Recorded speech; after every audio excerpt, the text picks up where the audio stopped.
ಜಗತ್ತಿನ ಅತ್ಯಂತ ಶಕ್ತಿಶಾಲಿ ರಾಷ್ಟ್ರ ಅಂತ ಕರೆಸ್ಕೊಂಡಿರ್ತಕ್ಕಂಥ ಇಸ್ರೇಲ್ ಅನ್ನ ಅನೇಕ ದೇಶಗಳು ಛಿದ್ರವನ್ನಾಗಿಸಿ ಆ ದೇಶದ ಜನರನ್ನ ಅವರ ದೇಶದಿಂದ ಓಡಿಸಿದ್ರು. ಆ ಇಸ್ರೇಲಿನ ಜನ ನಮಗೆ ಯಾರಾದ್ರೂ ಜಗತ್ತಿನಲ್ಲಿ ಆಶ್ರಯ ಕೊಡ್ತಾರಾ ಅಂತ, ಅನ್ನ ಕೊಡ್ತಾರಾ ಅಂತ ಎಲ್ಲ ದೇಶಗಳಿಗೂ ಕೂಡ ಬಾಗಿಲ ಬಳಿ ಹೋಗಿ ಕದತಟ್ಟು ನಾವು ನಿರಾಶ್ರಿತರಾಗಿದ್ದೇವೆ, ದಯವಿಟ್ಟು ನಮಗೆ ಆಶ್ರಯ ಕೊಡಿ ಅಂತ ಪ್ರತಿಯೊಂದು ದೇಶದ ಬಳಿ ಹೋಗಿ ಇಸ್ರೇಲಿನ ಅವತ್ತಿನ ಜನ ಕೇಳಿದ್ರು, ನಮ್ಮನ್ನು ನಮ್ಮ ದೇಶದಿಂದ ಹೊರಹಾಕಿದ್ದಾರೆ, ದಯವಿಟ್ಟು ನಮಗೆ ಆಶ್ರಯವನ್ನ ಕೊಡಿ ಅಂತ.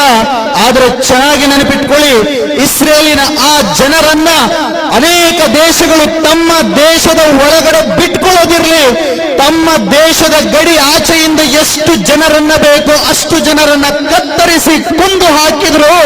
ಮಿಕ್ಕ ಜನ ಪ್ರಾಣ ಭಯದಿಂದ ಪ್ರಾಣವನ್ನ ಉಳಿಸ್ಕೊಳ್ಳೋದಕ್ಕೆ ಬೇರೆ ಬೇರೆ ಕಡೆ ಹೋದ್ರು. ಎಲ್ಲ ಕಡೆ ಓಡಾಡಿಕೊಂಡು ಬಂದು ಗತಿ ಇಲ್ಲದೆ ದಿಕ್ಕಿಲ್ಲದೆ ಆಶ್ರಯಕ್ಕಾಗಿ ಹೃದಯದಲ್ಲಿ ಭಯದಿಂದ ಕೊನೆಯ ಅವಕಾಶ ಅಂತ ಭಾರತಕ್ಕೆ ಬಂದರು.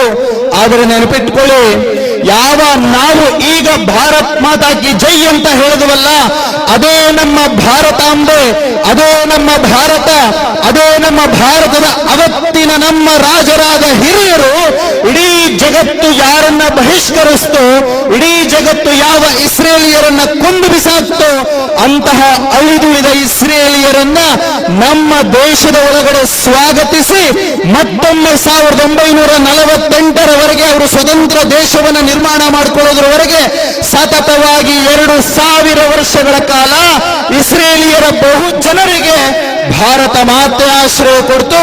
ಅದು ನಮ್ಮ ತಾಯಿ ಭಾರತೀಯ ಹೃದಯ ವೈಶಾಲ್ಯತೆ, ಅದು ನಮ್ಮ ದೇಶದ ಹೃದಯ ವೈಶಾಲ್ಯತೆ, ಅದು ನಮ್ಮ ರಾಜ ಮಹಾರಾಜರ ಹೃದಯ ವೈಶಾಲ್ಯತೆ.